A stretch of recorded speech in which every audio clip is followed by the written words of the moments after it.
আমি তোমার কাছে আসার জন্য কোনো চিঠি দেওয়ার প্রয়োজন মনে করি নাই। আমি 5-7 জন আলেম নিয়ে এসেছি। ভদ্রলোকটা ডাক দিয়ে বলতেছেন, হাওরাজি অনুমতি যদি দিতেন আমি বাজারে করে নিয়ে এসে আপনাদের মেহমানদারি করব। ভাই গ এই কথা বলি আমি মোনাজাতের দিকে চলে যাবো, তুমি সিঁড়ির দিকে যাবো। আর বাবাজি কেউ যদি চলে যায় বাগান তাদেরকে চলে যেতে দিবেন, খবরদার কারো যাওয়া দেখি কেউ যাবেন না। এইটা তো সেই মাঠে ভাইয়া যেই মাঠে রাত্র 2টা পর্যন্ত বয়ান হয়েছে। এইটা তো সেই এলাকা বাবা যেই এলাকায় প্রতিরোধী পর্যন্ত আমি মাহফিল করেছি। ঝড় বৃষ্টি উপেক্ষা করে আপনারা বয়ান শুনেছেন। কথা বলেন ঠিক না ঠিক? ও ভাইয়া পর্দার আড়াল মা বোনেরা শয়তানের ধোঁকায় পড়বেন না। শয়তান বুঝে ফেলে দিয়েছে এই পাগলা আজকে এই পাগলামি করেছে, আল্লাহর সাথে যেইভাবে তার নেটওয়ার্কটা ঘোরা লাগাইছে। আজ যদি পাগলাটা কাবা দ্বারা হাত তুলিয়া দোয়া করে, আল্লাহ আজকে দোয়া ফিরে দিবে না। অতএব যাকে পারবো তাকে নিয়ে যাবো। আমার বন্ধুগণ শয়তানি ধোঁকায় পড়া যাবে না। আর বাবাজি রশিদ আহমদ গঙ্গী রহমতুল্লাহ বললেন, বাবারা যাওয়া লাগবে না, আমাকে তুমি জলদি করে আগে বসতে দাও। বলে না না হযরত আপনাকে তো অবশ্যই বসতে দেবো, আমাকে বাজারে যাওয়ার অনুমতি দেন। বলে আমি কিচ্ছু খাবো না। বলে আপনার মেহমানদারি না করি উম্মতের আলেম যারা আছে আপনার সাথে তাদেরকে তো মেহমানদারি করাইতে হবে। বলে তাই তুমি যাও বাজারে যাও, তবে তুমি শুনে নাও বেটা, বাজারে যাওয়ার আগে এক বদনা পাবনা আমারে দিয়ে যাও। বাবা এই বয়ান সবার ভালো লাগবে না। এই মারবতের সাগরে যারা ডুব দিয়েছে আমার বন্ধুগণ তার অন্তর চক্র এখন খুলে দিয়েছে। আল্লাহর ওলি রশিদ আহমদ গঙ্গী রাহমাতুল্লাহি আলাইহি ডাক দিয়ে বললেন, বাজারে যাওয়ার আগে জলদি করে এক বদনা পানি এনে দাও, আমি ওযু বানাবো। তুমি আস্তে আস্তে আপনি আরো 2 রাকাত নামাজ আদায় করবো। আওয়াজ দিয়ে বলেন না সুবহানাল্লাহ। এইবার বাড়িওয়ালা মাওলানা মানুষ, ও বাবার আলেম মানুষ, দরিদ্রটিতে যখন আমার বন্ধুগণ পানি এনে দিলেন এক বদনা পানি, বক্তা যারা আছেন ভাইয়া, আলেম যারা আছেন বাজান, আপনারা তো জানেন আপনাদের ছোট ভাইয়ের কাছে বাংলাদেশে প্রত্যেকটা বছর নিত্য নতুন কিছু তথ্য থাকে। আমার ভাইরা জীবনে শুনছেন কিনা জানি না, একটু দিলের কান লাগায় শোনেন। আল্লাহর ওলিকে যখন এক বদনা পানি এনে দেওয়া হলো, বাবাজি এই বদনাটা ছিল মাটির বদনা। জোরে বলেন কিসের বদনা? কথা কয় না ভাই, জোরে কোন কিসের বদনা? আবার জোরে কোন কিসের বদনা? মুরব্বীরা সাক্ষী দেন এক সময় মাটির বদনার প্রচলন ছিল কি ছিল না? মাটির বদনায় করে যখন পানি এনে দেওয়া হলো, এইবার রশিদ আহমদ গঙ্গী রহমতুল্লাহি আলাইহি ওযুর তরতিব ঠিক রাখি আমার বন্ধুগণ, ওযুর তরতিব অনুযায়ী বিসমিল্লাহ বলে ডান হাতের কবজি 3 বার ধুইলেন, বিসমিল্লাহ বলে বাম হাতের কবজি 3 বার ধুইলেন। আমরা ওযুতে অনেক সময় ভুল করি, যার কারণে ওযু করার পরও আমাদের অঙ্গ প্রত্যঙ্গ নুরানি হয় না। শুনে নাও ভাইয়া, মুফতি রশিদ আহমদ গঙ্গী রহমতুল্লাহ আলাইহি বলেছেন, এটা ওনার কথা নয়, ইমামে আযম আবু হানিফা রাহমাতুল্লাহি আলাইহি, এমনকি আব্দুল্লাহ বিন মুবারক বলেছেন, কোন বান্দা বান্দি যদি ওযু ঠিক মতন তরতিব অনুযায়ী করে, যখন যেই অঙ্গ ধৌত করা দরকার ওই অঙ্গ ধৌত করার আগে যদি বিসমিল্লাহ বলে, আমার আল্লাহ ওই অঙ্গটাকে নূরানি বানায়া দিবে। আরে ভাইয়া, আজকে আমাদের সমাজে অনেককে দেখা যায় ওযু করতে যাইয়া আমার বন্ধুগণ 2 হাতের কবজি একবারে ধয়। কথা কয় না? আলেম ভাইরা আমাকে একটু সাহায্য করেন। 2 হাত অনেকে অনেক সময় একবারে 3 বার ধরে। এটা কিন্তু বাজান ওযুর তরতিবের খেলাপ হয়ে গেল। আপনাকে ওযু যদি করতে হয় তাইলে ডান হাতের কবজিটাকে 3 বার ধুইতে হবে, এরপরে বাম হাতের কবজি 3 বার ধুইতে হবে। সন্দেহ মুক্ত হওয়ার জন্য 2 হাতকে মিলাইয়া সুন্দর করে বাবাজি 3 বার আদায় করা লাগবে। যেরকম সুবহানাল্লাহ। রাশিদ আহমদ গঙ্গুহি রহমাতুল্লাহি আলাইহি আমার বন্ধুগণ যখন তিনবার করে হাত ধুইলেন, এবার দ্বিতীয়বার যখন প্রথমবার বিসমিল্লাহ বলে মুখের মধ্যে তিনি পানি ঢোকাবেন, খুব খেয়াল করেন, বা আমার বন্ধুগণ হাতের এরকম মুষ্টিবদ্ধ করে পানি নিলেন, পানি নিয়ে বিসমিল্লাহ বলে যখন মুখে পানি দিল, পানিটা দেওয়ার পরে পানিটা কুলি করে ফেলে দিবে। আপনারা কি বলেন, কুলি করে পানি ফেলবে না গিলবে? আরে কথাও কয় না, পানি ফেলবে না গিলবে? হইতে চায় পানি ফেলবে না গিলবে? রাশিদ আহমদ গঙ্গি রহমাতুল্লাহি আলাইহি পানিটা মুখের মধ্যে দিয়া বাজান, গিলেও না ফেলায়ও না, ওরে গিলেও না ফেলায়ও না, কি একটা দেখায় দেয় ফেলায় দিল, মুখের মধ্যে পানি দিয়া কেমন জানি বোবার মতন হয়ে গেছে। পানি এখন গিলেও না আর ফেলাও না। উপস্থিত 8 জন আলেম ছিল। ব্যাপার কি, হুজুরের কি হইল, নাকি আবার স্ট্রোক করলো? হুজুর কেন পানি দিলে না, হুজুর কেন পানি ফেলে দেয় না? একটা কিছু তো করবে। আমার ভাইরা কিছুক্ষণ পর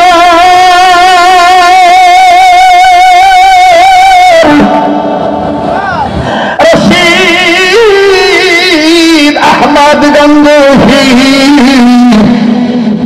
পানি মুখ থেকে ফেলে দিলেন।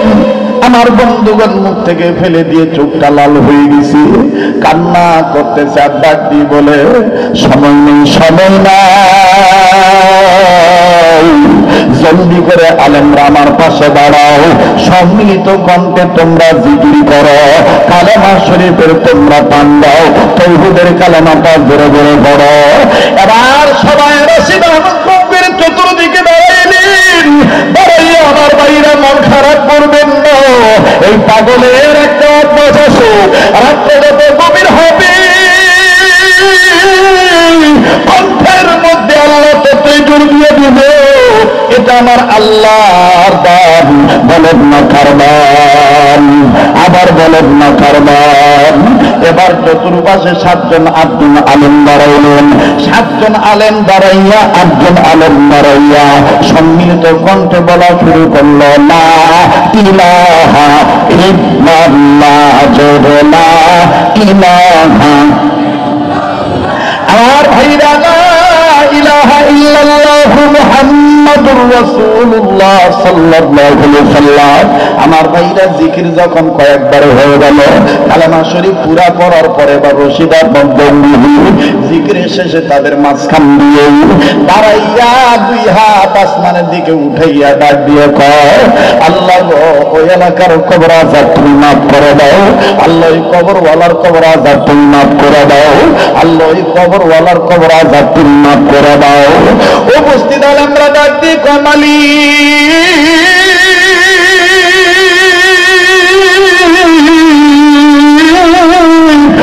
আমার দয়ার আল্লাহ, বলেন না আল্লাহ, আবার বলেন না আল্লাহ। যার আল্লাহ বলতে ভালো লাগবে বুঝে নেবেন, আপনার বাপ দাদার কবর আল্লাহ মাফ করে দিবে। মা লাগা, আবার বলেন না আল্লাহ, আর একবার আওয়াজ দিয়ে বলেন না আল্লাহ। আরে বন্ধু, সকলে ডাক দিয়ে বলেন, মালিক, এই পাগলের কারবার কিছু বুঝতেছি না। বাবাজি গত বছর ওয়াদা দিয়েছিলাম, আল্লাহ পাক যদি পাবনার দিকে নামা ফেলাটা আবার আনে, রংপুরের জমিনে কেরামত আলী জনপুরীর নাজার আসে। কেরামত আলী জনপুরীর নাম কেন কেরামত আলী হলো, এটার একটা ব্যাখ্যা আমি আপনাদের কাছে শোনানোর ওয়াদা করেছিলাম, কিন্তু কপাল আমার মন্দ, কালেকশন আগে করার কারণে সময় লেগে গেল বন্ধ। কপাল আমার মন্দ, কালেকশন আগে করার কারণে সময় লেগে গেল বন্ধ। বাজানের কথাটাও যদি হইল আকারে ছন্দ, আমি মিটাই দিব আগামী 21 অক্টোবর ইনশাআল্লাহ। ওই জায়গায় আমি বলবো কেরামত আলীর নাম কেন কেরামত আলী রাখা হলো, সাংঘাতিক তত্ত্ব বাবা এই পাগলের মেমোরিতে জমা আছে। আমার ভাইরা বলেন, কবুলের মালিক কে? আওয়াজ দিয়ে বলো কে? আরেকবার আওয়াজ দিয়ে বলো কে?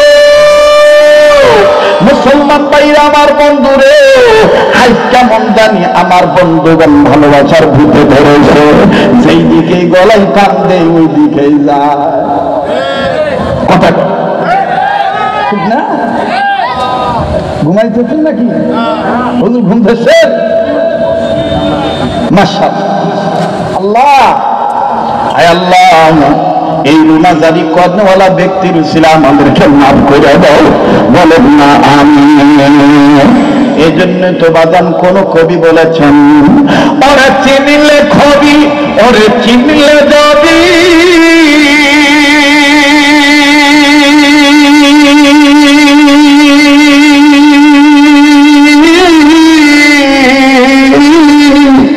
আরে না চিনিলে হবে রান্নার ঘড়ি, আরে চিনার মতন চিনে নিয়ে আমল করলে তুই, ওরে চিনার মতন চিনে নিয়ে আমল করিলে তুই জান্নাতে পাবি বাবি।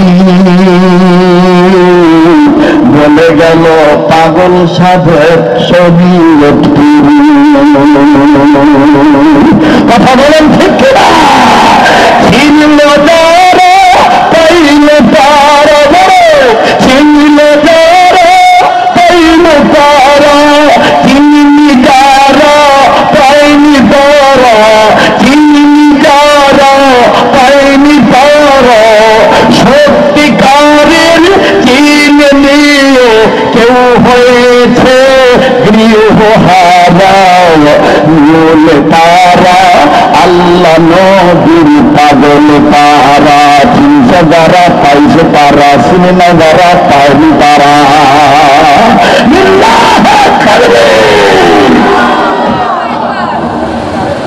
আল্লাহ আমাদের কবুল করে।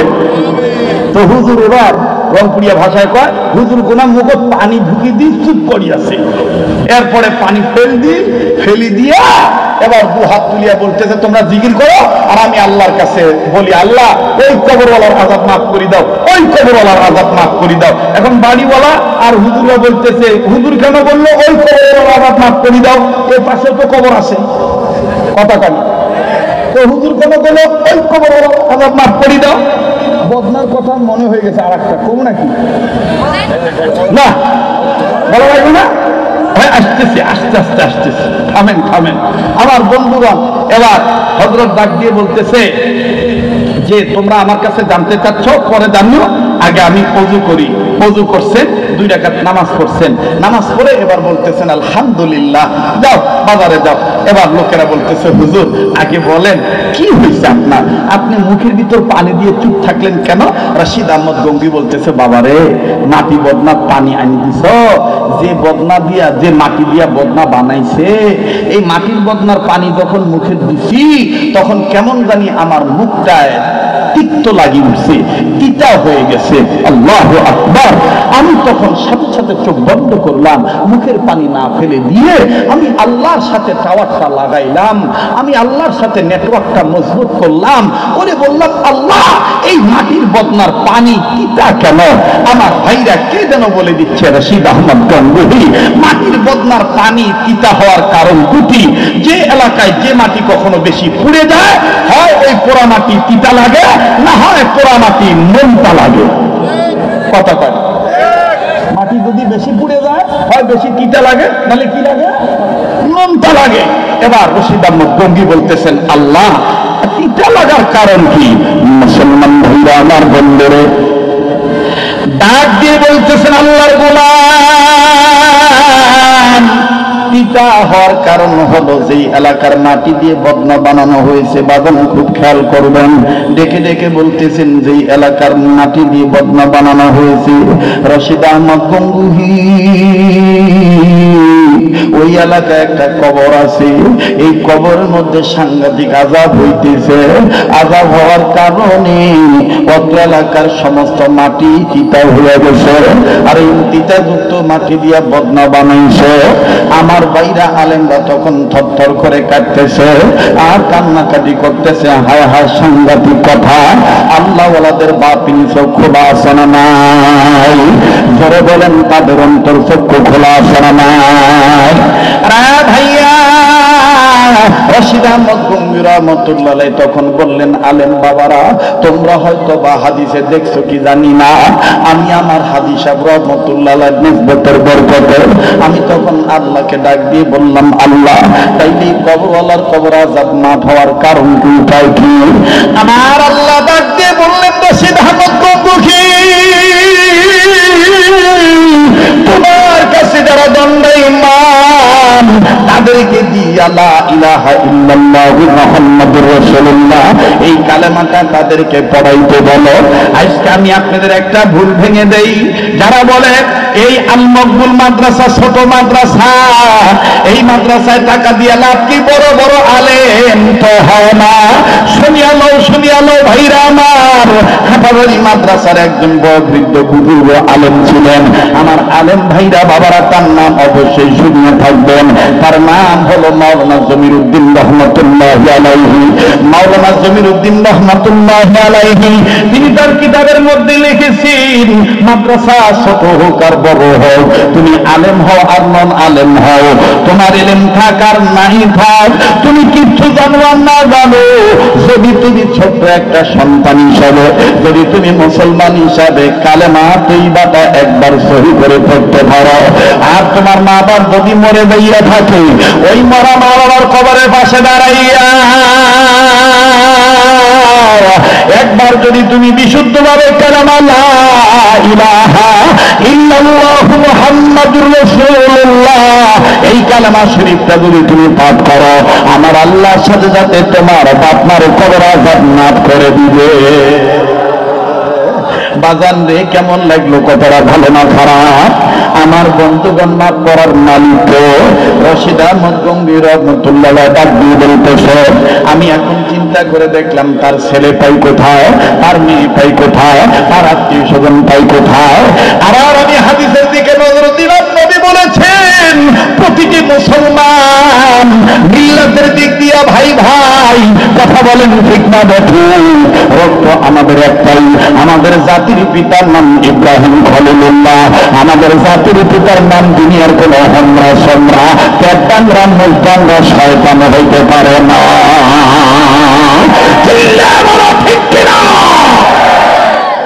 আমাদের জাতির পিতার নাম ইব্রাহিম খলিলুল্লাহ, কোন সন্দেহ নাই। যারা এটা সন্দেহ করবে তাদের ঈমান নাই।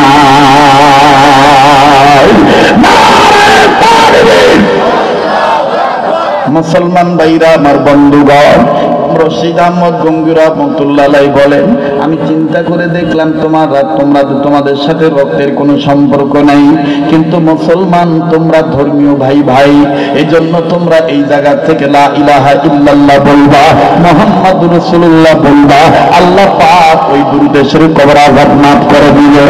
তাই হলো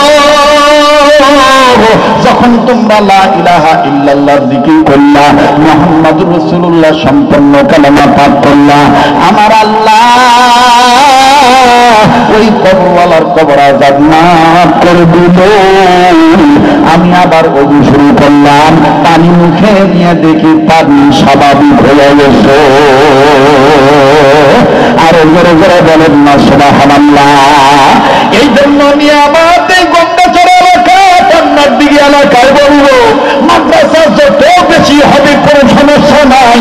যেই হুজুর বলবে ওই মাদ্রাসাবার কেন হয়েছে, বুঝবেন এই ব্যক্তিটার কালেমার প্রতি বিশ্বাস নাই। মাদ্রাসা যত বেশি হবে তত বেশি এলাকায় ইসলামের আলো আলোকিত হবে। ঠিক কিনা বলে? আমার ভাইরা, আর লম্বা করতে চাই না আমি।